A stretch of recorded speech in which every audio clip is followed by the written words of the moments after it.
प्रचंडाग्नि संदग्धाखिल कर्मकम् वर्धमानं जिनं नत्वा पश्चिमं तीर्थनायकम् बालानां हितबुद्ध्याहं प्रेरितोऽद्य यथागमम् करोमि वर्णनं किंचित् कर्मणां हतशर्मणाम्। पंच परमेष्ठी भगवान की जय। संत शिरोमणि आचार्य विद्यासागर जी महाराज की जय।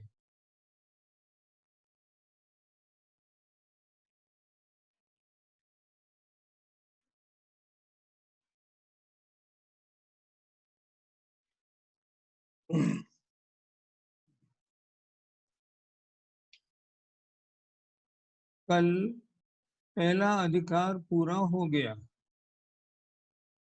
बंध की चर्चा हो गई,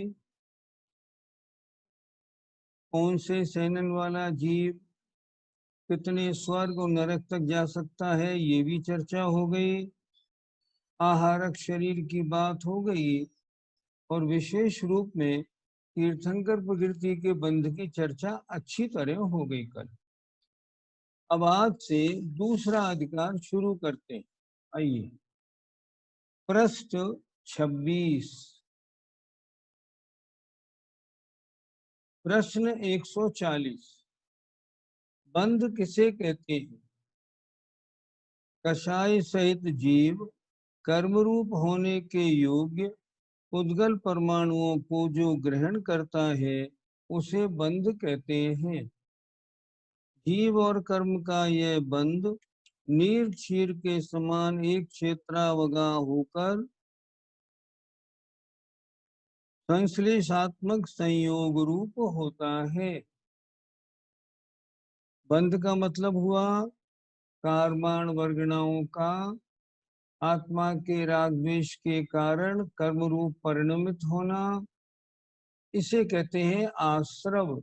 ध्यान से देखना, आत्मा के राग द्वेष के कारण कार्मण वर्गणाओं का कर्म रूप परिणमन होना आश्रव, और आत्मा के साथ एक मेक हो जाना इसका नाम बंध। इन्होंने लिखा नीर क्षीरवत, जैसे दूध और पानी एक मेक होता है उस तरह एक क्षेत्रावगा, जिस जगह दूध है उस जगह पानी भी है। संश्लेषात्मक एक दूसरे में प्रवेश, हमने बताया था ना संयोग तीन प्रकार का। पहला संबंध बताया था संयोग संबंध, दूसरा संश्लेष संबंध, और तीसरा तादात्म्य संबंध। आत्मा और कर्म का संबंध संश्लेष संबंध है, अर्थात आत्मा के हर प्रदेश पर कर्म मौजूद है, इसको कहते हैं बंध। बंध के कितने भेद हैं? चार भेद हैं, प्रकृति बंध, स्थिति बंध, अनुभाग बंध और प्रदेश बंध। प्रकृति बंध किसे कहते हैं?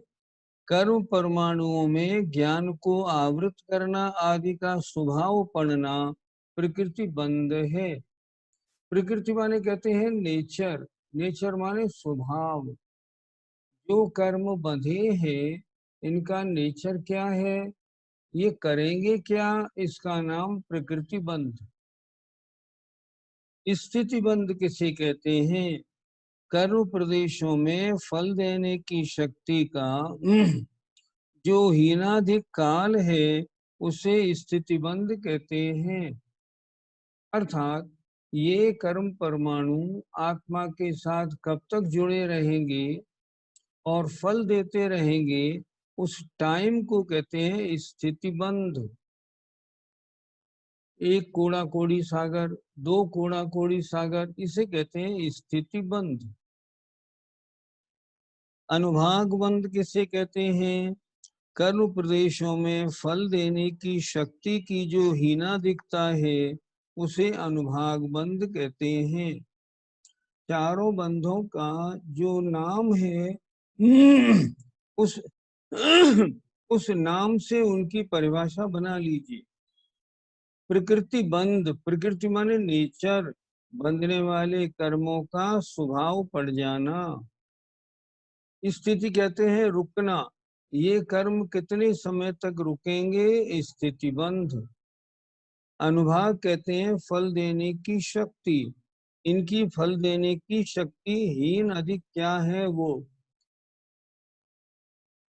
प्रदेश बंध। ज्ञानावरणादि कर्मों के प्रदेशों की संख्या में जो हीनाधिकता लिए हुए परिणमन है उसे प्रदेश बंध कहते हैं। अर्थात जो समय प्रबद्ध कर्म आया है उसमें से ज्ञानावरणी को कितना मिला, दर्शनावरणी को कितना मिला, वेदनी को कितना मिला, इसका नाम प्रदेश बंध। क्या लिखा देखो, ज्ञानावरणादि कर्मों के प्रदेशों की संख्या में जो हीनाधिकता लिए हुए परिणमन है, कहीं ज्यादा कहीं कम, उसे प्रदेश बंध कहते हैं। चार प्रकार का बंध हो गया। प्रश्न, आश्रम और बंध में कितने समय का अंतर होता है? उत्तर, एक भी समय का नहीं। जिस समय आश्रम उसी समय बंध। ऐसा नहीं पहले समय में आश्रम दूसरे समय में बंध, ऐसा नहीं होता। जिस समय में आश्रम होता है उसी समय में बंध भी होता है। चतुर्विध बंध माने चारों प्रकार का बंध किन कारणों से होता है? उत्तर, प्रकृति और प्रदेश बंध योग के निमित्त से, और स्थिति तथा अनुभाग बंध कषाय के निमित्त से होते हैं। प्रकृति बंध स्वभाव और प्रदेश बंध माने क्वांटिटी, ये कैसे पड़ती है? योग के निमित्त से। योग माने मन वचन काय की क्रिया के निमित्त से। मन वचन काय की क्रिया ज्यादा है तो प्रदेश बंध ज्यादा है। जैसी मन वचन काय की क्रिया है वैसा प्रकृति बंध पड़ता है, इस तरह। और स्थिति तथा अनुभाग बंध ये कषाय के निमित्त से होते हैं। कषाय तीव्र है तो अलग, मंद है तो अलग। कैसे पढ़ते हैं आगे बताया जाए। अब थोड़ा ये प्रश्न नंबर 147, 48 और 49 थोड़ा समझने वाला है, जरा ध्यान से देखिएगा। प्रकृति बंध आदि के अवान्तर भेद कितने हैं? अवान्तर माने इनके और आगे कितने भेद हैं? प्रकृति बंध के भेद कितने? प्रकृति बंध कितने प्रकार का? उत्तर, चार है।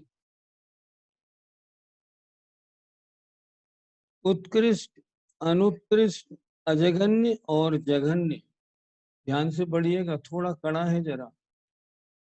सबसे अधिक को उत्कृष्ट, उससे कम को अनुत्कृष्ट, सबसे कम को जघन्य और जघन्य से कुछ अधिक को अजघन्य कहते हैं। अनुत्कृष्ट से अजघन्य तक के भेद मध्यम कहे जाते हैं। थोड़ा समझते हैं। एक से लेके हमने 100 तक की संख्या लिखी। ध्यान से समझिए, विषय जरा कड़ा है। एक से लेके हमने 100 तक की संख्या लिखी। अब जघन्य क्या है? एक। उत्कृष्ट है 100। अब प्रश्न आया, अब अजघन्य कौन सा? जब एक जघन्य है तो 2 से लेके 100 तक अजघन्य। जब उत्कृष्ट 100 है तो 1 से लेके 99 तक अनुत्कृष्ट। जरा समझ लीजिए अच्छी तरह। संख्या है 1 से 100 तक। एक जघन्य है, 100 उत्कृष्ट है। अब जब एक जघन्य है तो 2 से लेके 100 तक अजघन्य, ये जघन्य नहीं है। जघन्य माने मिनिमम, और 100 उत्कृष्ट है, मैक्सिमम है, तो 99 से लेके 1 तक अनुत्कृष्ट है। ये उत्कृष्ट मैक्सिमम नहीं है। अब किताब देखिए अपनी। उत्तर 4 है प्रकृति बंध के भेद, उत्कृष्ट, अनुत्कृष्ट, अजगन्य और जघन्य। सबसे अधिक को उत्कृष्ट कहते हैं 100 को, उससे कम को अनुत्कृष्ट, 1 से लेके 99 तक अनुत्कृष्ट, ये मैक्सिमम नहीं है। सबसे कम को जघन्य कहते हैं, 1 को कहते हैं जघन्य, और जघन्य से कुछ अधिक को अजगन्य कहते हैं। 2 से 100 तक अजगन्य, ये मिनिमम नहीं है। अनुत्कृष्ट से अजगन्य तक के भेद, अर्थात 99 से और 2 तक के भेद, ध्यान से सुनिए, 99 से और 2 तक के भेद ये मध्यम कहे जाते हैं। अर्थात जघन्य 1, उत्कृष्ट 100 और 2 से 99 तक मध्यम। जहां भी आपको पढ़ने को मिले इसका अर्थ ऐसे लगाना है। अगर कहीं लिखा मिले ना उसका जघन्य अनुभाग, समझिए 1 डिग्री। अगर ये लिखा मिले उत्कृष्ट अनुभाग 100, मध्यम अनुभाग 2 से 99 तक, ना जघन्य ना उत्कृष्ट, इस तरह समझना। फिर एक बार, जघन्य 1, उत्कृष्ट 100, तो बीच में अब 1 से ऊपर आए तो 2 से लेके 100 तक अजघन्य, उत्कृष्ट 100 तो 99 से लेके 1 तक अनुत्कृष्ट।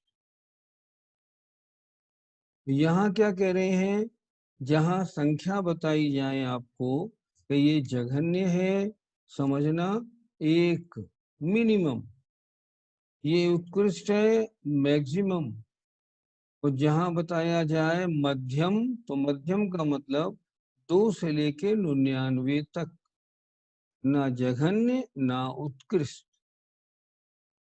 ठीक हो गया, चले आगे। उत्कृष्ट बंध आदि के अब अवान्तर भेद कितने हैं? जैसे प्रकृति बंध के भेद किए 4, अब इनका कहना है, अब ये आपने उत्कृष्ट, अनुत्कृष्ट, अजघन्य और जघन्य कर दिए, इनके और भी भेद हैं क्या? हाँ है। कैसे? 4 हैं, सादि, अनादि, ध्रुव और अध्रुव।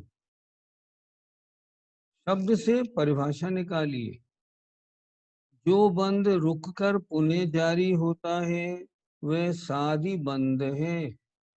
सादी जिसका बिगिनिंग है, ये कब शुरू हुआ? कल से, तो सादी। तो जो बंध रुक कर पुनः जारी होता है वह सादी बंध है, और जो बंध विच्छुत्ति तक अनादि से चला आता है उसे अनादि बंध कहते हैं। जो अनादिकाल से चला आ रहा है और कब तक चलता रहेगा? जब तक उसकी विच्छुत्ति मन रुकावट न हो जाए, उसे कहते हैं अनादि बंध। और जो बंध निरंतर होता रहता है उसे ध्रुव बंध कहते हैं। जैसे हमारे आपके ज्ञानावर्णी दर्शनावर्णी का बंध 24 घंटे होता है, अनंत काल से हो रहा है, इसको हम कहेंगे ध्रुव बंध। ध्रुव माने हमेशा होने वाला। और जो बंध अंतर सहित होता है, कभी हुआ कभी नहीं हुआ, कभी हुआ कभी नहीं हुआ, उसे कहते हैं अध्रुव बंध। 4 बातें। अभव्य जीव का ध्रुव और भव्य जीव का अध्रुव बंध होता है।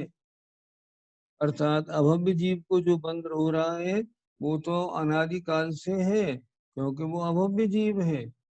और जो भव्य जीव है उसके अनादिकाल से बंद नहीं होता, क्योंकि उसको तो आगे मोक्ष जाना है। इस कारण इसको फिर देखते हैं एक बार।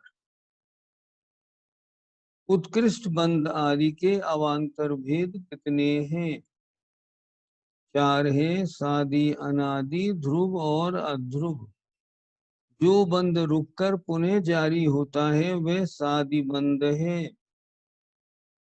जैसे आपको सम्यक दर्शन हो गया तो मिथ्यात्व का बंध रुक गया, तो जब आप लौट के पुनः मिथ्यात्व में आ गए तो मिथ्यात्व का बंध फिर होने लगा, सादि बंध।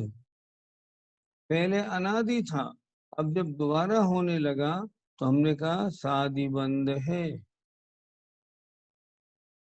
जो बंध विच्युति तक अनादि से चला आ रहा है उसे अनादि बंध कहते हैं।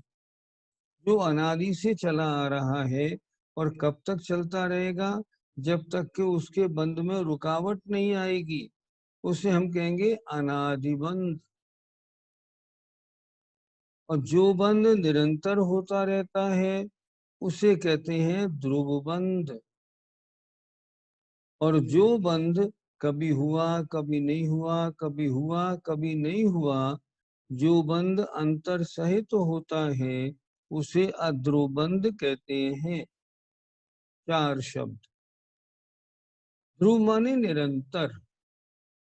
अभव्य जीव का ध्रुव निरंतर होने वाला बंध है और भव्य जीव का अध्रुव बंध होता है।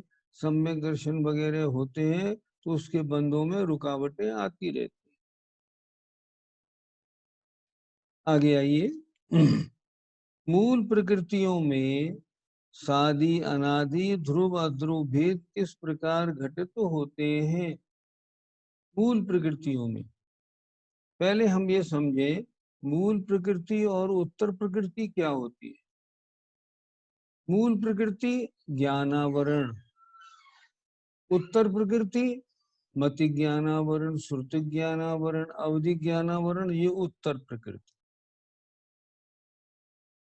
मूल प्रकृति जो मूल में है मोहनी कर्म, उत्तर प्रकृति मिथ्यात्व, अनंतानुबंधी आदि।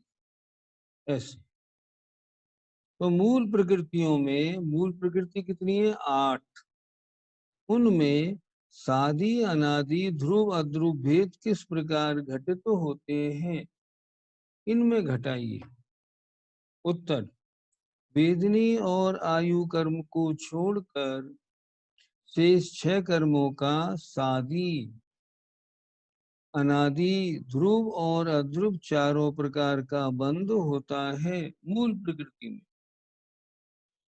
2 को छोड़ दें, वेदनी और आयु को। अब 6 कर्मों की बात करें तो इन 6 कर्मों का सादि भी होता है, अनादि भी होता है, ध्रुव भी और अध्रुव भी, चारों प्रकार का। वेदनी कर्म का सादि को छोड़कर शेष 3 प्रकार का बंध होता है। कारण कारण वेदनी कर्म का बंध तो हर एक जीव को होता है। कब तक होता है? 13वें गुण स्थान तक होता है। अरहंत भगवान के भी वेदनी कर्म का बंध है, इसलिए कह दिया उसमें शादीपना नहीं होता। अर्थात वेदनी कर्म का बंध तो अनादि से है और आयु कर्म का शादी और अध्रुव ही बंध होता है। जब आयु कर्म का बंध होगा उससे पहले बंध है ही नहीं आयु कर्म का। और अध्रुव माने निरंतर नहीं, बस थोड़ा सा अंतर्मूर्त बंधा और खत्म। तो शादी भी हुआ और अध्रुव भी हुआ। इस तरह इन्होंने मूल प्रकृतियों में शादी, अनादि, ध्रुव और अध्रुव के भेद इस तरह घटित कर दिए। अब आगे आए। कर्म प्रकृतियों में कुछ कर्म प्रकृतियां ऐसी हैं जो हमेशा बंधती हैं, उन्हें कहते हैं ध्रुव बंधी।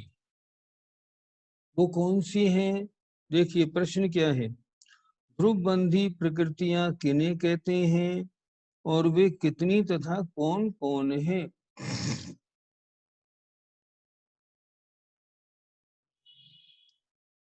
उत्तर बंध विच्युति पर्यंत जिनका निरंतर बंध होता रहता है उन्हें ध्रुव बंधी प्रकृतियां कहते हैं।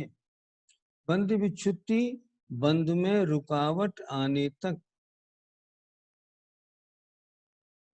बंध में जहां रुकावट आई उसकी बात छोड़ो, उससे पहले तक जिनका बंध निरंतर होता ही रहता है उन्हें कहते हैं ध्रुव बंधी प्रकृतियां।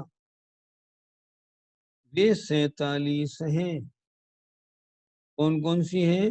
मोहनी के बिना 3 घातिया कर्मों की 19, देखिए 5 ज्ञानावरण की, 9 दर्शनावरण की और 5 अंतराय की। इस तरह 19 तो 3 घातिया कर्मों की हो गई। क्या मतलब हुआ? ज्ञानावरणी की 5 प्रकृति, दर्शनावरणी की 9 प्रकृति और अंतराय की 5 प्रकृतियों का बंध प्रत्येक जीव के प्रति समय होता ही रहता है। जब तक उसकी विच्छुत्ति नहीं है तब तक। मोहिनी का क्या होता है? मोहिनी में से मिथ्यात्व, अनंतानुबंधी चतुष्क आदि 16 कषाय, अनंतानुबंधी, अप्रत्याख्यान, प्रत्याख्यान और संज्वलन, क्रोध, मान, माया, लोभ, ये 16 कषाय। भय, जुगुप्सा, तेजस, कार्मण, अगुर लघु उपघात, निर्माण और अभेद विवक्षा में वर्णादि की 4, एक रूप, एक रस, एक गंध, एक स्पर्श, 4। इनका अपनी अपनी बंध विच्छुत्ति के गुण स्थान तक निरंतर बंध होता रहता है। इनके सिवाय शेष रही 73 प्रकृतियां अध्रुव बंधी हैं। उनका बंध कभी हो कभी ना हो, कभी हो कभी ना हो, ऐसे। अर्थात मोहिनी कर्म की 16 प्रकृतियां तो ले ली, 4 कषाय वाली, देखिए 16 ले ली। अच्छा, अब आई मिथ्यात्व की, मिथ्यात्व ले लिया। अब आई 2 प्रकृतियां और, सम्यक मिथ्यात्व, सम्यक प्रकृति। वो तो बंध योग्य नहीं है, उनको अलग निकाल दीजिए। वो तो बंध योग्य नहीं है, उनका तो बंध ही नहीं होता। अब आए 9 कषाय में। 9 कषाय में हास्य, रति, अरति, शोक, ये प्रतिपक्षी हैं। हास्य का होता है तो शोक का नहीं, रति का होता है तो अरति का नहीं, ये ध्रुवबंदी नहीं है कोई भी। भय और जुगुप्सा ये दोनों ध्रुवबंदी हैं। इसके बाद आया भय और जुगुप्सा के बाद 3 वेद, ये ध्रुवबंदी नहीं है। कभी स्त्री वेद, कभी नपुंसक वेद, कभी पुरुष वेद। लेकिन तेजस और कार्बन का बंध आपके प्रति समय होता है। अभी भी हो रहा है, हाँ हो रहा है। हम सो जाए तो भी होगा, होगा। आप पूजा करो तो भी होगा, स्वाध्याय करो, कुछ भी करो, होगा। आचार्य श्री ध्यान में बैठे हैं मान लो और शुद्धोपयोग में भी चले गए तो भी होगा। ये ध्रुव बंधी। तेजस कार्बन, अघुर लघु और उपघात, निर्माण और वर्णादि की 4, इनका बंध निरंतर होता है तो ये कहलाती है ध्रुव बंधी प्रकृतियां। अर्थात जिनका बंध निरंतर होता ही रहता है, बंध विच्छुत्ति तक, बंध की रुकावट तक, वो ये प्रकृति। इनका अपनी अपनी बंध विच्छुत्ति के गुण स्थान तक निरंतर बंध होता रहता है। इनके सिवाय शेष रही 73, ये 47 हो गई और वो 73, कुल 120 की बात होती है। प्रश्न, प्रकृतियां तो 148 हैं, आप 120 की बात क्यों करते हैं? इसका इन्होंने प्रश्न 152 में उत्तर दिया है, नीचे अभी आ जाएंगे। तो 47 ध्रुवबंदी हो गई जो परिसमय बनती हैं, और 73 अध्रुवबंदी है, कभी होती है कभी नहीं होती ऐसे। इनमें शादी और अध्रुव दो ही बंद होते हैं इन 73 में। शादी क्योंकि कभी बनना शुरू कर दिया फिर रुक गया, फिर बनना शुरू कर दिया फिर रुक गया। और अध्रुव हमेशा नहीं होता इनका बंध। लेकिन पहले जो बताई थी प्रकृतियां 47, वे तो ध्रुव बंदी हैं, उनका बंध तो निरंतर होता ही होता है। आज हम क्या पढ़ रहे हैं? आज हम ये पढ़ रहे हैं बंध कितने प्रकार का, बंध क्या होता है, और एक एक बंध के कितने कितने भेद हैं। अभी यहाँ प्रकृति बंध की बात चल रही। प्रकृति बंध के 4 भेद बता दिए, पहले जघन्य उत्कृष्ट की अपेक्षा। अब 4 भेद बताती है ध्रुव अध्रुव की अपेक्षा। अब आगे आइए। अध्रुव बंधी प्रकृतियों में सप्रतिपक्ष और अप्रतिपक्ष प्रकृतियां कौन कौन हैं? अब जो प्रकृतियां ध्रुवबंदी में नहीं आई, अध्रुवबंदी में आ गई, उनमें सप्रतिपक्ष विद अपोजिशन, सप्रतिपक्ष विद अपोजिशन कितनी है, और विदाउट अपोजिशन कितनी है? विद अपोजिशन साता वेदनी असाता वेदनी। विद अपोजिशन ना उच्च गोत्र और नीच गोत्र ऐसे। अब ये कह रहे हैं तीर्थंकर आहारक युगल माने आहारक शरीर और आहारक अंगोपांग।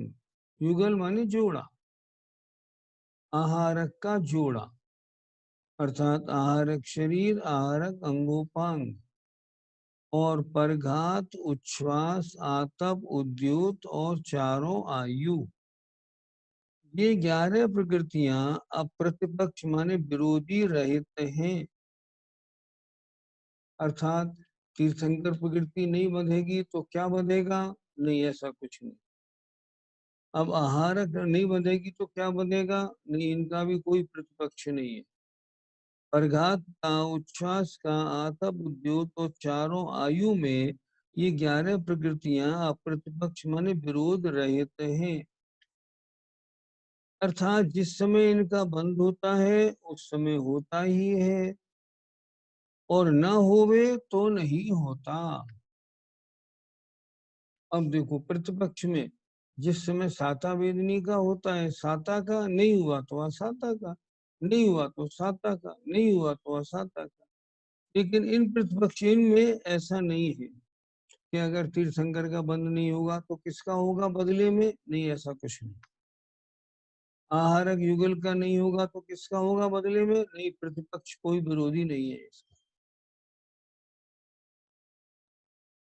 बाकी 62 प्रकृतियां, ये प्रकृतियां 73 थी अध्रुव बंधी।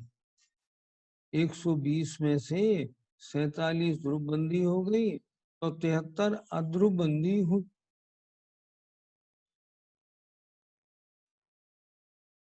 अब ये 11 प्रकृतियों की बात हमने ऊपर कर ली, तो 73 में से 11 हटा दी तो अब 62 बच गई। इन्होंने कहा 11 प्रकृतियां तो ऐसी हैं जो विरोध रहित हैं, इनका ओपोजिशन नहीं है कोई। अब बची 62 प्रकृतियां। तो 62 प्रकृतियां सब प्रतिपक्षी हैं, विरोधी सहित हैं, जैसे साता वेदनी और असाता वेदनी आदि। इनमें जब एक का बंध होता है तब दूसरी का नहीं होता। तीर्थंकर, आहारक युगल तथा 4 आयु, इन 7 प्रकृतियों के निरंतर बंद होने का काल, नहीं काल से पहले बढ़ाइए जघन्य। अपनी अपनी किताब में सुधार कर लीजिए, अपनी किताब में नीस लाइन में सुधार करिए, 2 गलतियां हैं इसमें। पहला लिखिए निरंतर बंद होने का जघन्य काल अंतर मुहूर्त है। लिख लीजिए, निरंतर बंद होने का, इसमें जघन्य बढ़ा लीजिए, जघन्य काल अंतर मुहूर्त है। और शेष का फिर बढ़ाइए, जघन्य काल एक समय है।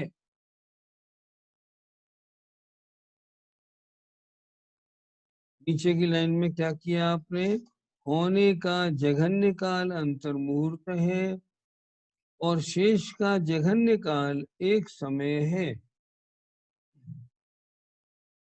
अब देखते हैं, तीर्थंकर प्रकृति, आहारक का जोड़ा, आहारक शरीर, आहारक अंगोपांग और 4 आयु, इन 7 प्रकृतियों के निरंतर बंद होने का जघन्य काल अंतर मुहूर्त है।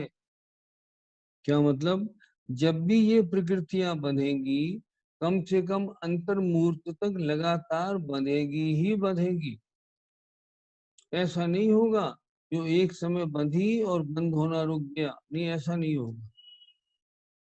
ये प्रकृतियां जब बनती है ना, तीर्थंकर, आहारक युगल और छाया, 4 आयु, इन 7 प्रकृतियों के निरंतर बंद होने का जघन्य काल कम से कम भी बंधेगी तो अंतर्मूर्त तो बंधेगी ही बंधेगी।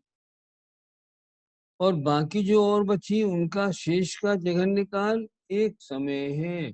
एक समय बंधे, अगले समय में दूसरी बन जाए। ऐसे लगाना है। फिर देखिए जरा इसको, प्रश्न नंबर 151।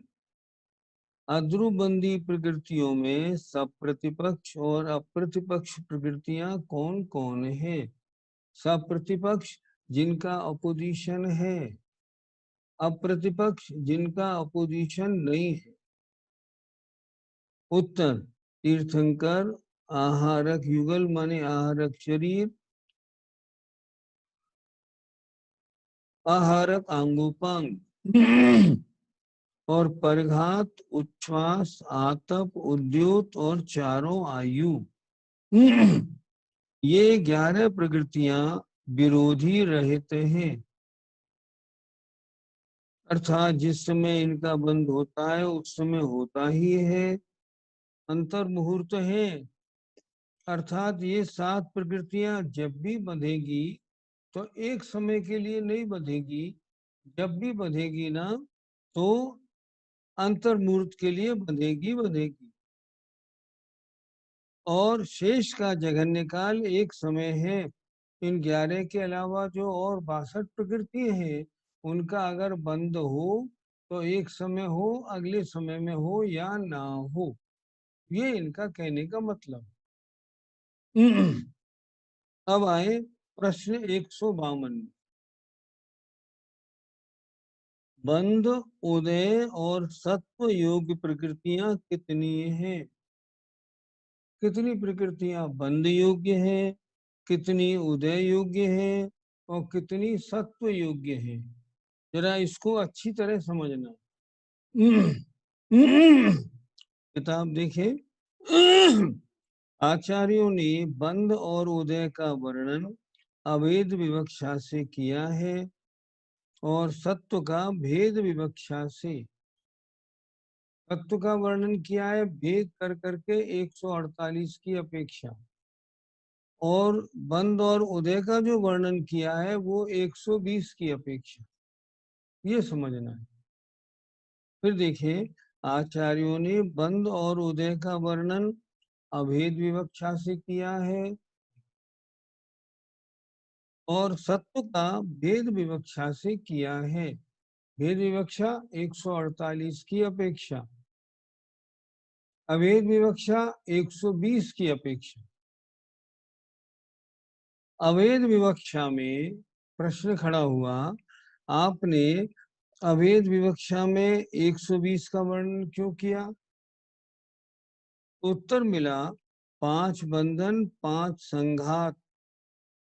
इन दोनों को तो हमने ले लिया शरीर के साथ। क्या मतलब, अगर औदारिक शरीर का बंध होगा तो औदारिक बंधन और औदारिक संघात होगा ही। इसलिए इनको अलग से आचार्यों ने नहीं बताया। आचार्यों ने कहा जहाँ औदारिक शरीर का बंधन हो वहां बंधन और संघात समझ लेना।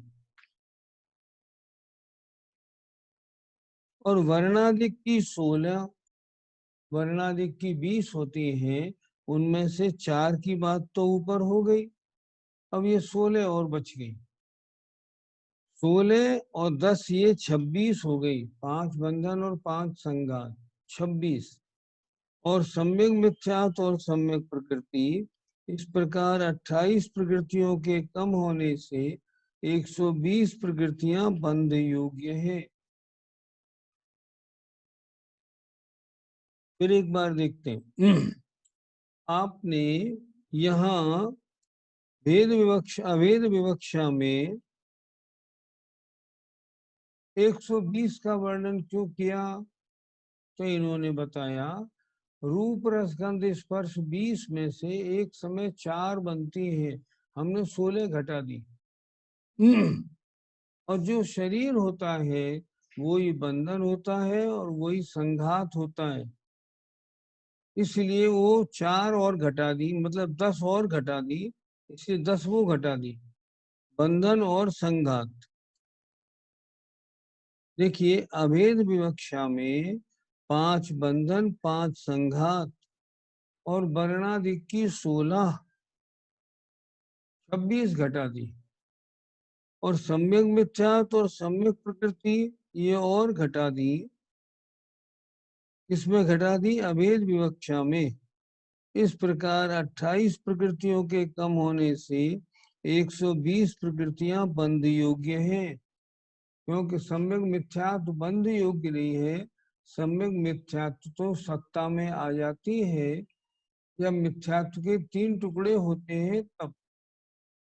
इसी तरह सम्यक प्रकृति भी। तो सम्यक मिथ्यात्व और सम्यक प्रकृति ये बंध योग्य नहीं। अब क्या हो गया? 5 बंधन 5 संघात को शरीर के साथ जोड़ दिया। वर्ण आदि की 20 में से 4 का बंद होता है, बची 16, उन 16 को अलग निकाल लिया। 16 और 10 26। और सम्यक मिथ्यात्व और सम्यक प्रकृति ये बंद योग्य है नहीं, तो ये 28 घटा दी हमने। 148 में से 28 घटाई तो 120 बची। क्या कहना है आचार्य का? हम जब भी बंध और उदय का वर्णन करेंगे तो 120 प्रकृति मान के करेंगे, और जब हम सत्व का वर्णन करेंगे तो 148 मान के करेंगे। समझ में आया वर्णन?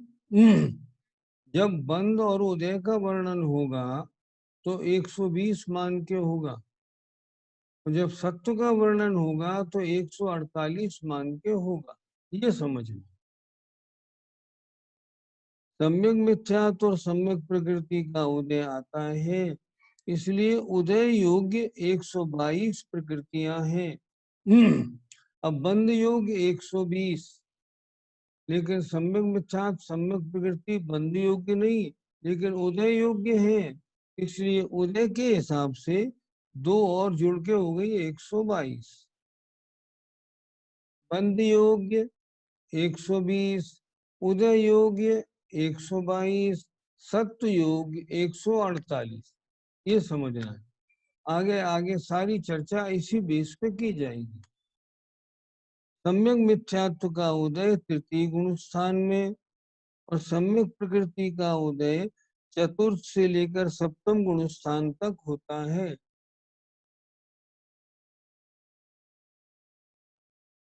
अब सत्व कितना बना? देखो ज्ञानावरणी की 5, दर्शनावरणी की 9, वेदनी की 2, मोहनी की 28, आयु की 4, नाम की 93, गोत्र की 2, अंतराय की 5, बराबर 148 प्रकृतियां। इनका बंध हो, इनका सत्व होता है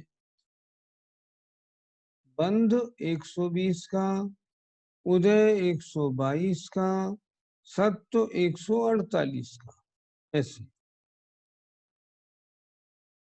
एक प्रश्न और लेते हैं, बंध त्रिभंगी किसे कहते हैं? बंध के 3 भंग कौन से हुए? लिखा, बंध विच्छुत्ति, बंध और अबंध को बंध त्रिभंगी कहते हैं। इन तीनों का गुणस्थानों और मार्गणाओं में वर्णन किया जाता है। बंध की त्रिभंगी मतलब बंध विच्छुत्ति, बंध और अबंध, ये तीनों मिलके होते हैं बंध की त्रिभंगी। इन तीनों का गुणस्थान और मार्गणाओं में वर्णन किया जाता है।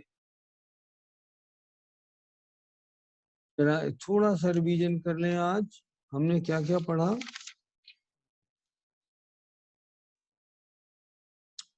किताब पलट लीजिए, प्रश्न नंबर 140 में बंध की परिभाषा पढ़ी। कार्मण वर्गणाओं का राग द्वेष के निमित्त से बंध रूप होके आत्मा के साथ एक में एक हो जाना बंध है। इसके 4 भेद हैं। प्रकृति बंध, बंधने वाली प्रकृति का स्वभाव पड़ जाना। स्थिति बंध, कितने दिन तक टिकेगी उसकी स्थिति। अनुभाग बंध, इसका फल तीव्र है या मंद है। और प्रदेश बंध, किस कर्म को कितने प्रदेश परमाणु मिलेंगे, कितनी वर्गणा मिलेगी, इनका बंटवारा होना प्रदेश बंध है। चारों प्रकार का बंध किस कारण से होता है? इन्होंने बताया, प्रकृति प्रदेश बंध योग से, स्थिति अनुभाग बंध कषाय से होता है। प्रकृति बंध के 4 भेद कर दिए, उत्कृष्ट, अनुत्कृष्ट, अजघन्य और जघन्य। उत्कृष्ट माने 100, जघन्य माने 1, और 1 के अलावा 2 से 100 तक अजघन्य। उत्कृष्ट की अपेक्षा 100 के बाद 99 से लेके 1 तक अनुत्कृष्ट। इस तरह इनकी आगे चर्चा पढ़ने को मिलेगी। उत्कृष्ट बंध आदि के अवान्तर भेद कितने? सादि, अनादि, ध्रुव और अध्रुव। जो नया शुरू हुआ वो सादी अनादि से हो रहा है, अनादि। जो ध्रुव है माने स्थिर है वो ध्रुव, और जो ध्रुव नहीं है वो अध्रुव कहलाता है। मूल प्रकृतियों में सादी, अनादि, ध्रुव, अध्रुव भेद किस प्रकार घटित होते हैं? इन्होंने लिख दिया, वेदनी आयु कर्म को छोड़कर शेष 6 कर्मों का सादी, अनादि, ध्रुव और अध्रुव चारों प्रकार का बंध होता है। वेदनी और आयु को छोड़ के। वेदनी कर्म का सादी को छोड़कर शेष 3 प्रकार का बंध होता है। क्या कह रहे हैं? वेदनी कर्म का सादी को छोड़कर शेष 3 प्रकार का बंध है। सादी को क्यों छोड़ा? क्योंकि वेदनी कर्म का बंध हमेशा होता है, इस कारण। तथा आयु आयु कर्म का सादी और अध्रुव ही होता है। सादी और अध्रुव। ध्रुवबंदी प्रकृतियां कितनी? 47। अध्रुवबंदी कितनी? 73। अध्रुवबंदी प्रकृतियों में सप्रतिपक्ष, अप्रतिपक्ष प्रकृतियां कौन कौन? तो इन्होंने बोलिया कि जो आपने 73 प्रकृतियां दी, उनमें जो 11 प्रकृतियां हैं उनमें तो विरोध है, विरोधी प्रकृति है। लेकिन 11 को हटा के जो 62 बची, उनमें विरोध वाली बात नहीं है।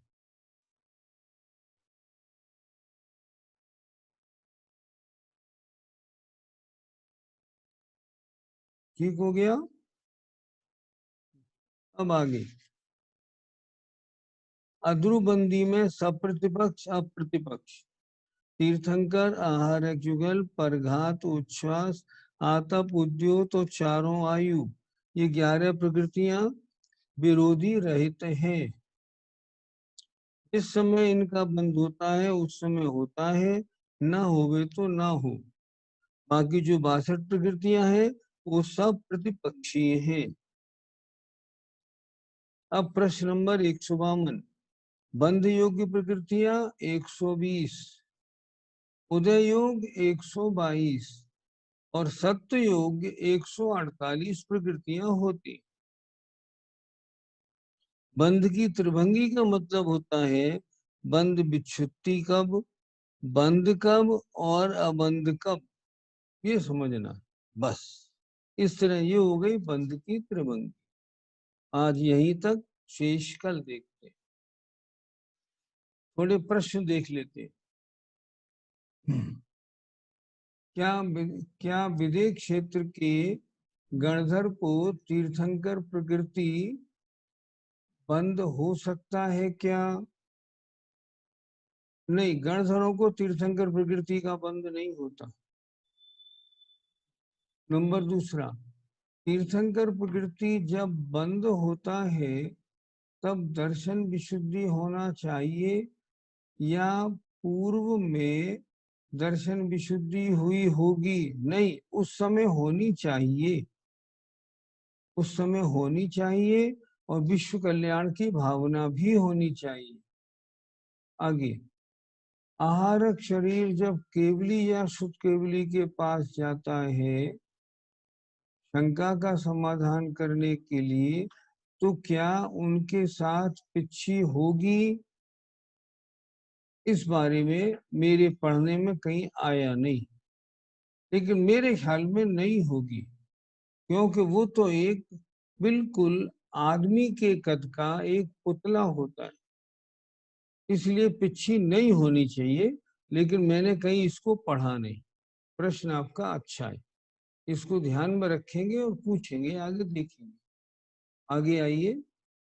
भव्य जीव का ध्रुव और अभव्य का अध्रुव बंध होता है, ये तो आपने ठीक नहीं बताया। अभव्य जीव का ध्रुव बंध होता है, देखें क्या लिखा है इसमें।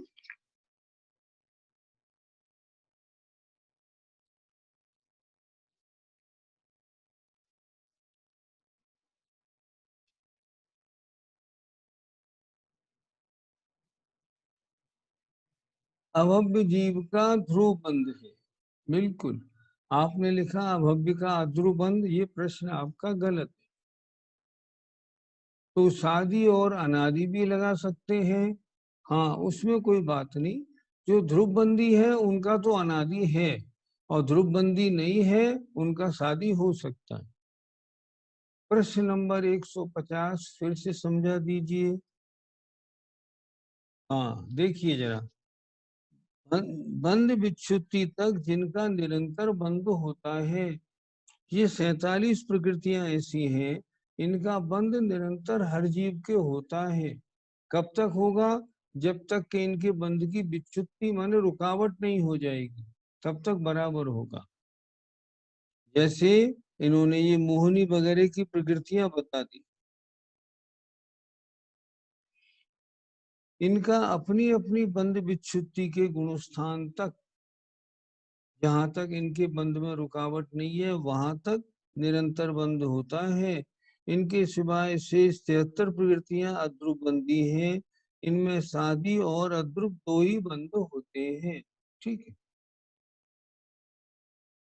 ज्ञान को आवृत करने से क्या आशय है? आवृत माने ज्ञान को ढकना, आवृत माने आवरण करना।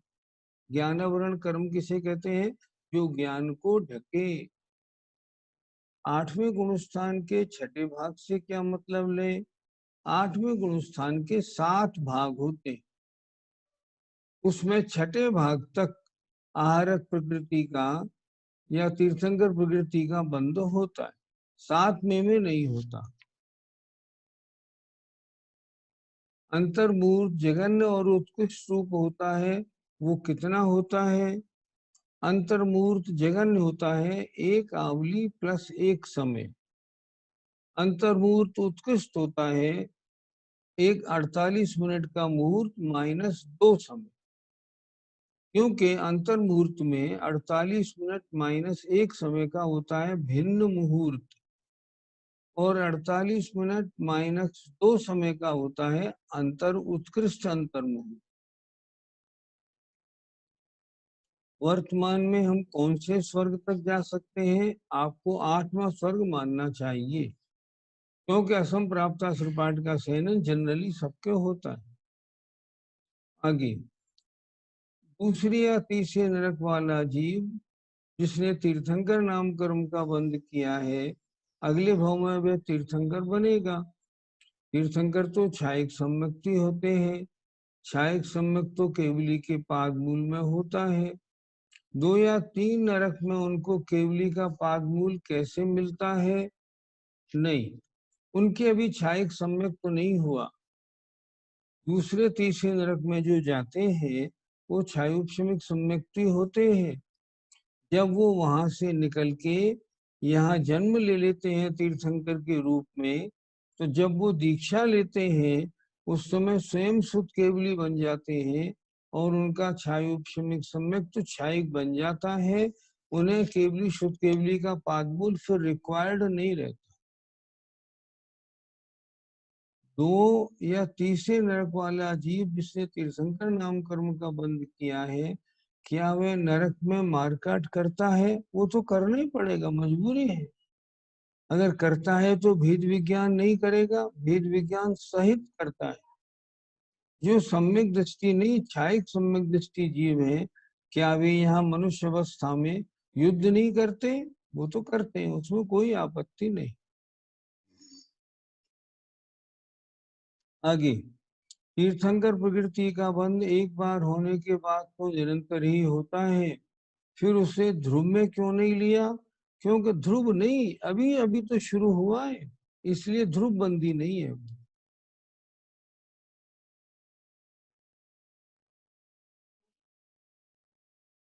हाँ, उबला पानी 24 घंटे के बाद काम का नहीं, ये बात उबले मिल्क पे भी लागू है क्या? उबला मिल्क जो है ना, उसकी मर्यादा 24 घंटे की बताई है। अगर गर्मी के मौसम में पहले फट जाए तो उसको पहले खराब मान लिया जाता है। अन्यथा जो दूध है ना, अगर वो जाड़े में 24 घंटे के बाद भी रहे तो ठीक माना जाता है। सम्यक्त के साथ मरण वर्तमान में होता कि नहीं, होने में आपत्ति नहीं है। भेद और अभेद विवक्षा का क्या मतलब होता है? जब आप भेद करके बताएंगे, जैसे ज्ञानावर्णी 1 तो अभेद विवक्षा, ज्ञानावर्णी 5 भेद विवक्षा, दर्शनावर्णी 1 अभेद विवक्षा, दर्शनावर्णी 9 भेद विवक्षा। क्या छायोक्षमिक सम्यक दृष्टि जीव के मिथ्यात्व का उदय सम्यक प्रकृति के रूप में होगा उदयाभावी क्षय के कारण? हाँ बिल्कुल, मिथ्यात्व का उदय उसके सम्यक प्रकृति के रूप में होता है। अगर केवल ज्ञान में सब पहले ही झलकता है और हमें अपना भविष्य ऐसे पता चल जाए, तो हमारा जीवन उद्देश्यहीन नहीं हो जाएगा? फिर पुरुषार्थ किस काम का रह जाएगा? अब केवल ज्ञान में क्या दिख रहा है ये आपको मालूम नहीं पड़ सकता। आपका हमारा कर्तव्य होता है कि हम अपनी परिस्थितियों के अनुसार अच्छे से अच्छा काम करें। जो रिजल्ट होगा वो रिजल्ट होगा। क्या क्रमबद्ध पर्याय जैसा भी कुछ होता है, ऐसा कहने वालों को क्या उत्तर दें? सही बात तो ये है, क्रमबद्ध पर्याय जैन आगम का शब्द ही नहीं है। अच्छी तरह समझिएगा, क्रमबद्ध पर्याय जैन आगम का शब्द ही नहीं है, क्रम नियमित पर्याय है, एक के बाद एक पर्याय होती है।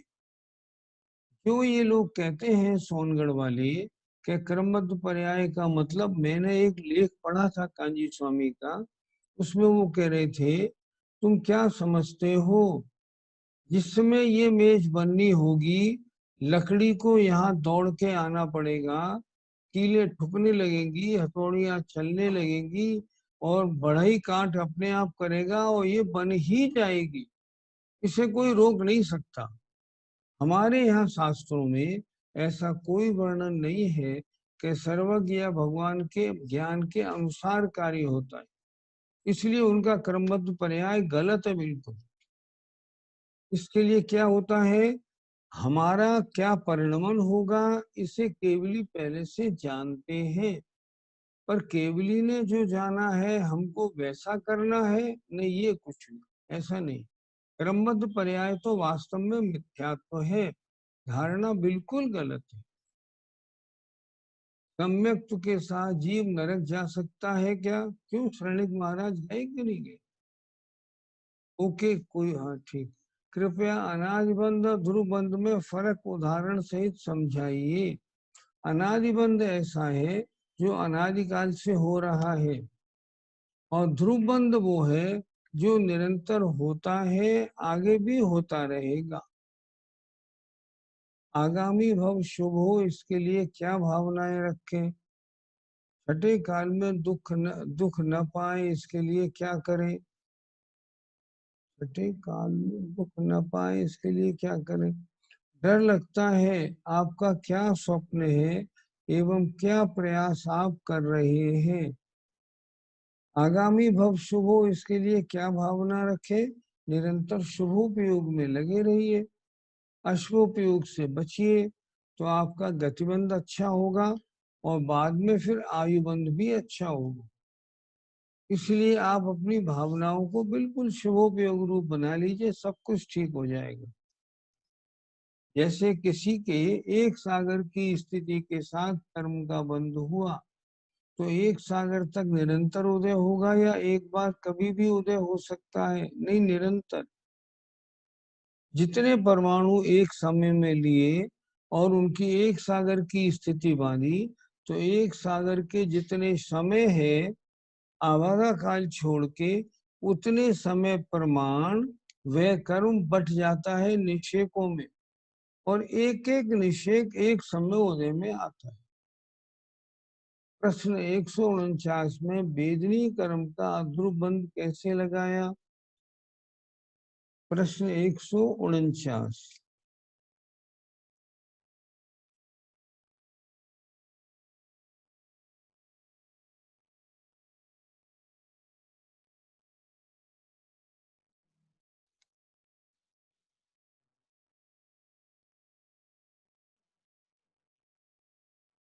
हाँ, अध्रुवबंध इसलिए है, कभी साता वेदनी कभी असाता वेदनी, कभी साता वेदनी कभी असाता वेदनी, इस तरह। आठवें गुणस्थान के कितने भाग हैं? आठवें गुणस्थान के 7 भाग होते हैं। केवल ज्ञान के बाद कम से कम कितने समय तक तीर्थंकर संसार में रहते हैं? आचार्यों ने लिखा, पृथक वर्ष तक। मतलब तीर्थंकर भगवान को केवल ज्ञान होने के बाद कम से कम पृथक वर्ष विहार करना कंपलसरी है। पृथक वर्ष का मतलब 8-9 वर्ष तक। अनुत्कृष्ट और अजगन्य में का अंतर है? नहीं, अनुत्कृष्ट उत्कृष्ट की अपेक्षा है। 100 उत्कृष्ट है तो 199, 1 से लेकर 99 तक अनुत्कृष्ट है। अगर एक जघन्य है तो 2 से लेकर 100 तक अजघन्य है, ये इन दोनों में अंतर है। प्रश्न 150 के नीचे की टिप्पणी समझा दीजिए। देखिए, अनुत्कृष्ट व अजगन्य का स्वरूप ऐसे भी देखने को मिलता है। अजगन्य पद में जघन्य से आगे के सभी विकल्प देखे जाते हैं, यानी जघन्य से भिन्न सौभेद अजगन्य स्वरूप है। ठीक है। इसी तरह उत्कृष्ट से नीचे के अनुत्कृष्ट संज्ञा वाले सब विकल्पों में जघन्य पद का भी प्रवेश देखा जाता है, यानी उत्कृष्ट से भिन्न सब भेद अनुत्कृष्ट रूप है। बिल्कुल ठीक है। आगे, वेदनी का साधि बंध नहीं होता, क्योंकि वेदनी का बंध निरंतर होता है। क्योंकि उपशम श्रेणी चढ़ने पर भी वेदनी सामान्य के बंध का अभाव नहीं होता।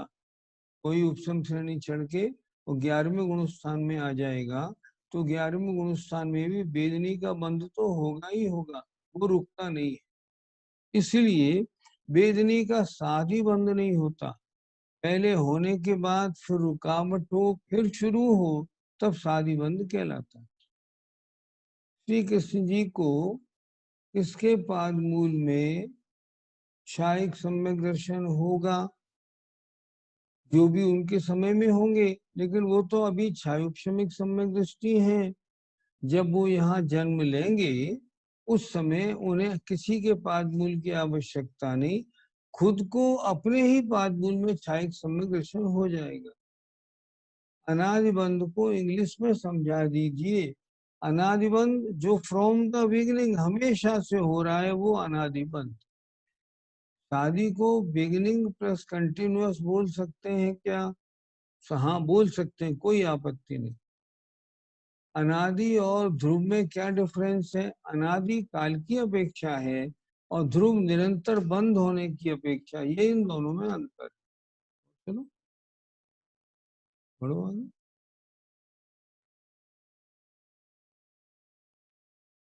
हम्म। भूत भूत भविष्य वर्तमान की 24 ही तो नियत है, किंतु इसके बाद की 24 यहाँ भी फिक्स है क्या? हाँ, केवली के ज्ञान में फिक्स है, उसमें कोई आपत्ति नहीं। नाम भी सेम होंगे नहीं, नाम अलग अलग होंगे, पर तीर्थंकर भगवान के ज्ञान में नाम भी स्पष्ट दिखाई देते। तीनों 24 ही के, हाँ उनके नाम भी अलग अलग होंगे। क्या और भी कोई अणुजीव प्रतिजीवी गुण होते हैं? क्या नो कर्म में शरीर आदि से क्या लेवे? अलग प्रश्न हो गया। हाँ, क्या और भी कोई अणुजीव प्रतिजीवी गुण होते हैं क्या? नहीं, 8 गुणों में बंटवारा होता है।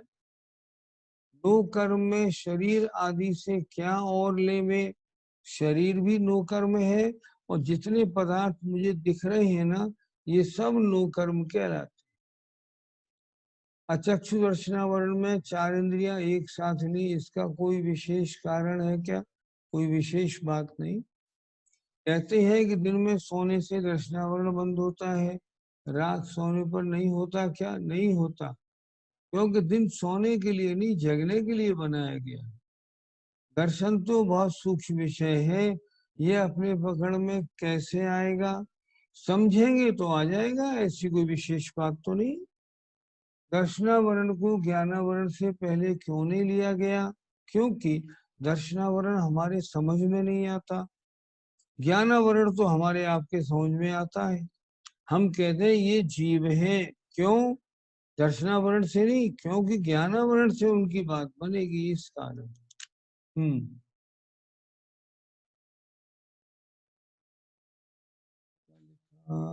रात सोने पर नहीं होता क्या? कहते हैं कि दिन में सोने से दर्शनावरण कर्म होता है। हाँ हाँ होता है। रात होने पर नहीं होता क्या? कहते हैं दिन में, ये तो हो गया। दर्शन तो बहुत सूक्ष्म विषय है, ये अपने पकड़ में कैसे आएगा? नहीं आएगा, समझने में आता है। ये आज नहीं हुआ, कल हुआ। दर्शन का मतलब है ज्ञान से पहले जब तक आत्मा का प्रयास है और ज्ञान नहीं हुआ, उतना काल दर्शन है। नहीं तो आप क्या मानेंगे उस काल को? उसमें ज्ञान तो मानेंगे नहीं। अभी दर्शन हुआ है, ज्ञान तो अभी हुआ नहीं, तो ज्ञान नहीं मानेंगे, दर्शन मानना पड़ेगा। दर्शनावरण को ज्ञानावरण से पहले क्यों नहीं लिया गया? पहले आ चुका। प्रश्न 148 व 149 समझाइए। ये तो अच्छी तरह बता दिया, कोई खास बात नहीं है, आप देख लीजिएगा दोबारा। मनप्पर्य ज्ञान रिद्धिधारी मुनिराज के ही होता है और वर्धमान चारित्र वालों को होता है, इसका क्या अर्थ है? क्या ऋजुमति ज्ञानी मुनिराज मिथ्यात्व गुण स्थान में आ सकते हैं? देखिए, मनप्पर्य ज्ञान के साथ नियम है कि मनप्पर्य ज्ञान उन्हीं मुनि महाराजों को होगा जिनके पहले कोई न कोई रिद्धि होगी जरूर, ये नियम है उसके साथ। और वर्धमान चारित्र वालों को ही होता है, ये भी ठीक। इसका अर्थ क्या है? जिनका चारित्र बढ़ने वाला होता है उनको होता है। लेकिन एक बात और है, मनप्पर्य ज्ञान में ऋजुमति पर ये नियम लागू नहीं होता वर्तमान चारित्र का, ये ऋजुमति की बजाय विपुलमति पे लागू होता है। अर्थात विपुल मति वालों का चारित्र निरंतर बढ़ता रहता है। क्या रुजुमती ज्ञानी मुनराज मिथ्यात्व गुण स्थान में आ सकते हैं? हाँ, आने में कोई आपत्ति नहीं, अभी कोई आपत्ति नहीं। लेकिन जो विपुल मति है उनको तो उसी भव से मोक्ष होता है। समय आपका पूरा हो गया, कृपया अच्छी तरह पढ़िएगा, क्योंकि अब आगे विषय थोड़ा थोड़ा क्लिष्ट होने लगा। जय जिनेन्द्र, जय जिनेन्द्र।